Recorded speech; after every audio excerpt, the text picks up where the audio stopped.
Thank you, thank you. Good morning. Hello, everyone. What a fantastic Friday. TEDx Gainesville High School. First time ever in the Gainesville. Are you all excited? Look at you all. What a fascinating group we have here in the auditorium today. I'm super excited to share about my story and the aspirations of life with confidence. Some people call it dream, I call it a plan. I'm Sandhya. I'm a proud, passionate mother of 2 kids. One you all know, Abib, and the other is Aradhya. Like I said, I'm a positive thinker, sometimes, occasionally, a motivator. So here I am to talk about self-confidence.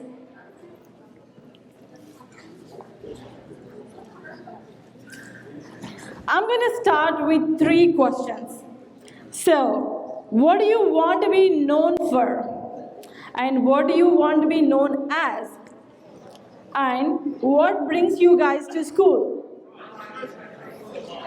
The answer is education.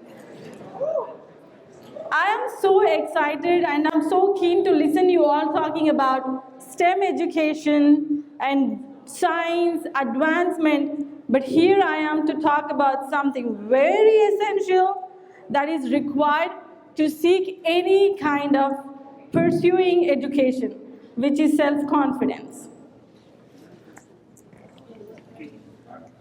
Self-confidence is the best accessory that reflects your personality, the true personality.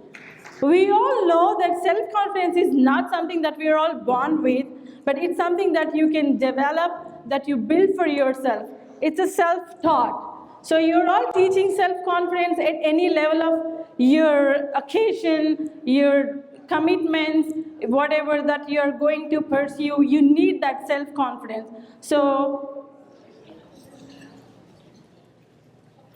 the self-confidence building, it also manages to build on keeping you more self-esteem, self-motivated, self-respect, self-assurance for any of the tasks that you are doing. The first thing that triggers on your mind is what you need is self-confidence. Straight ahead. If you have self-confidence, anything apart, how difficult the goal to achieve, you are there and you will do it. You know to your heart that self-confidence can make you to do things achieved.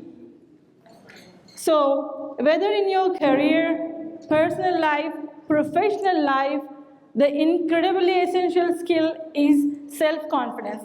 But that is not something existential. So you need to have it, so you need to build it. It's a skill set that we have constantly built at every level.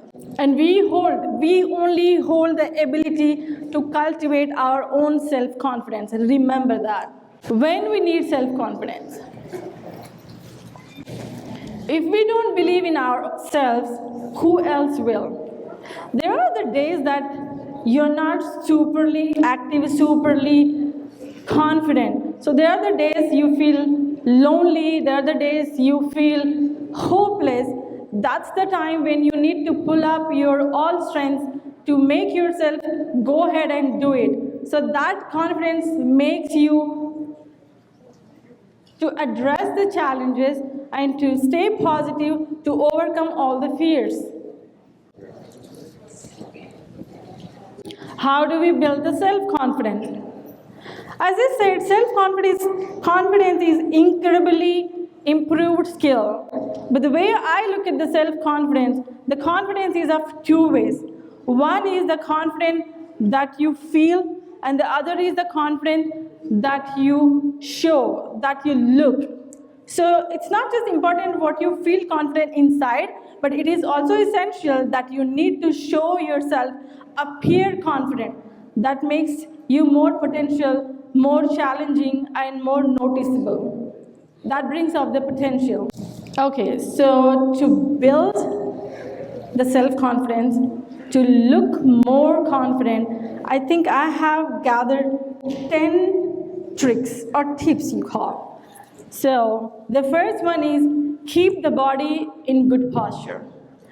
It's obvious the times when you're nervous, the times when you're unsure about things, your body starts mirroring. So your body might get hunched, your arms get crossed, you may get shrink, and that's when your body is asking to go low. So what exactly you need to do that time is do the opposite of what your body is asking you to do. So space yourself, stand up straight, put the shoulders broader, make you feel more confident. So that is a trick to overcome from the fears. So here the next one is make an appropriate eye contact. So I know some people are like very nervous, no matter who you're talking to. Always keep in your mind, make your eye contact straight. And it has to be appropriate. It's not like you're staring at somebody when you're talking, but you just keep the appropriate eye contact to make that yourself comfortable and confident. Communication skills. Think of anybody who talks to you but never smiles at you. Does that make you feel comfortable talking to them? No. So make sure when the communications are, bring that smile on.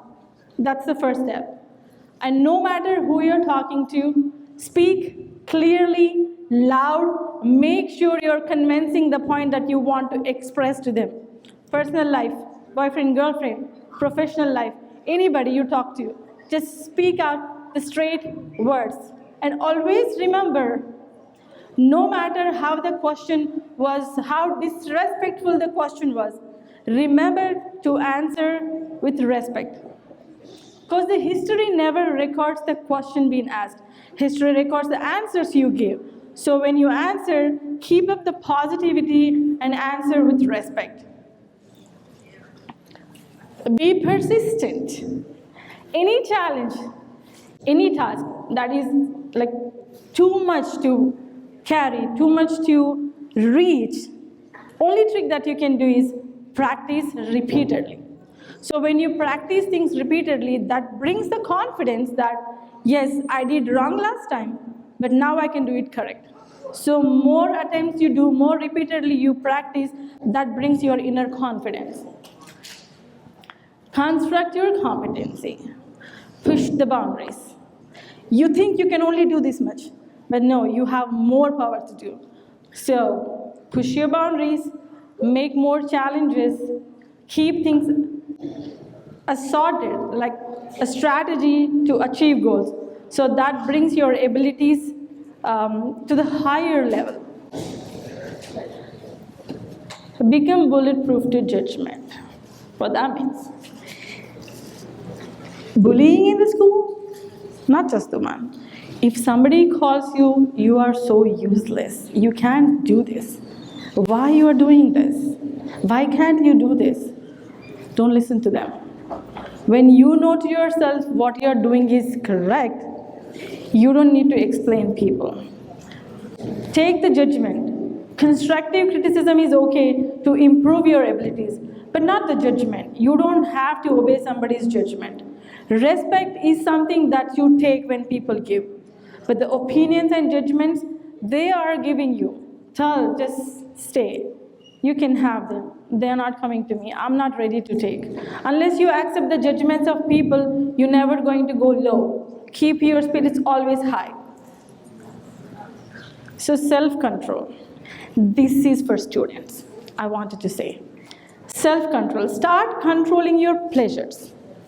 These days, all the kids, they don't know how to control.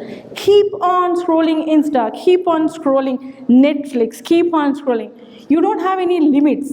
So if you limitize your pleasures, then the pleasures won't limit your abilities.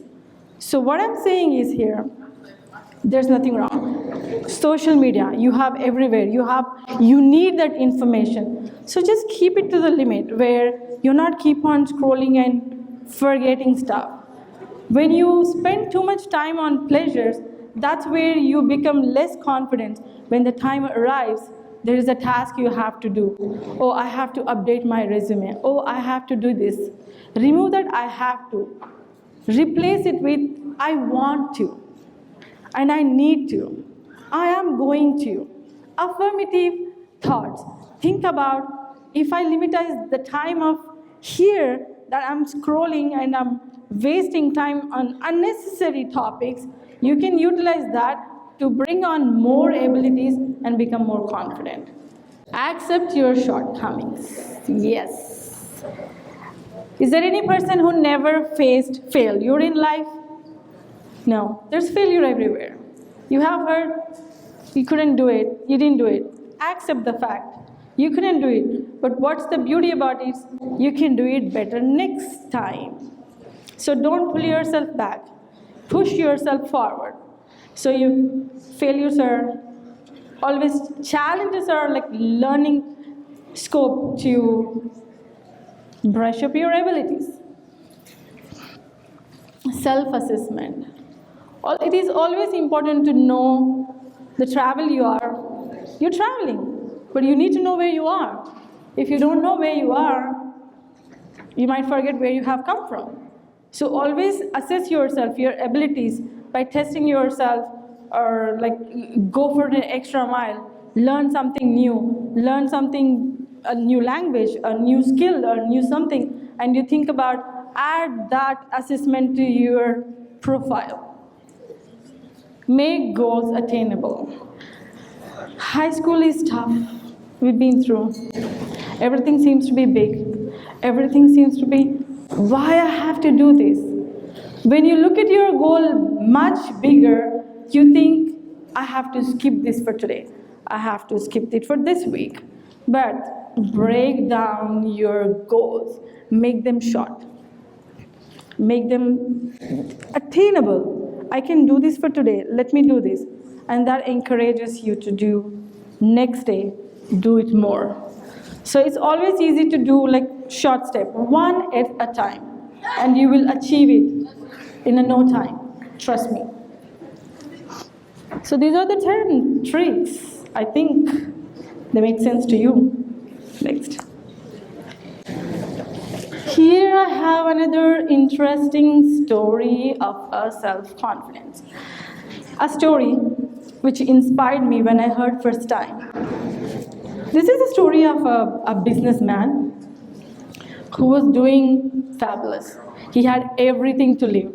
He had a running business, he had extremely well-to-do bank balance and doing great with his friends and families. Unfortunately, something went wrong and he had to file up a bankruptcy. He lost the job, he lost his family, everybody is leaving him alone. He was trying to find the way out, to come out of the situation. But where's the way? He felt so worthless living. So this man, in a hope of finding some ray of light, sitting in the park bench, holding his head down, thinking it's an end to his life. He has nothing left to do. Suddenly, an old man comes to him, noticing, I think he was in the same park, walking, doing whatever his morning activity. He's noticing him sitting there sad, and he goes to him. He say, "What's wrong? You seems to be worried about something. Is there something that I can help you with?" He was like, why this old man is like asking me about questions of my life? Hesitantly, he said, these are the reasons for my failure, and here is the stage I am low, have nothing to do in my life but, living life. So the old man says, here's the thing, tell me your name. I'm gonna write you a check with $500,000. Come back here in 1 year to pay me back. I will take the check. So the guy, the businessman, hesitantly, he says, like, that check was signed on a richest old man, like Richard William or whoever, seems to be a rich person. And he took the check. He didn't know what to do with the check. But the courageous words that the old man gave, you can do this, and you have to do this. There is no way to look back on your failure. Keep things going, moving forward. So this guy, businessman, takes the check with him with the rebounced and renewed confidence, self-confidence. He goes back to his field. He do take every possibility that to bring back. He speak to his stocks, bankers, take extra loan, do whatever. In few days, he gets back to his routine. He gets back to his previous position of having financial security, well-to-do again in 1 year, within a year. And he's earning even more than what he used to before. So one evening, he finds the check sitting in the drawer because it was uncashed. He didn't cash it. And he saw the drawer, open the drawer and see the check. And he reminds himself, oh, I have to return this check to that old man. So he goes to the same old park, waiting for the old man to see and tell about his success story and give him the check back. So the old man comes back, he sees. And while he was explaining what everything he went to rebalance and get all the luxuries that he had before, there is a nurse who comes there and she's like grabbing the old man. She says, oh, finally, I got him. I hope he didn't bother you much. This old man is from, any guesses? Rehabilitation. This guy is old guy who was mentally retarded. He didn't know what he was doing. He didn't know what check he gave. That check was a fake check. Astonished businessman. He knows the world. He see the old man and the check. He understood that that's not the real cash, real money who made him back to rebound to the position where he was, but it's a self-confidence, the courage that he made himself to bounce back, and here he is. So the takeaway of the story is it's not that the self-confidence given up front or tell or comes in the package or somebody's gave, but it is a positive words that you put together for somebody. Build the confidence in somebody. A backup power. It's a blind confidence. The man who was almost ending his life with one fake check, not even encashed, but changed his life. So that story was something I was really motivated. Core takeaway. So the self-confidence is a powerful tool and the source of strength, as we discussed. And when we have the clarity of what we are doing for that situation, the self-confidence becomes more powerful. Ultimately, self-confidence is the key that unlocks the potential of oneself. So what I suggest is, let us grow stronger in confidence with every step going forward. Thank you.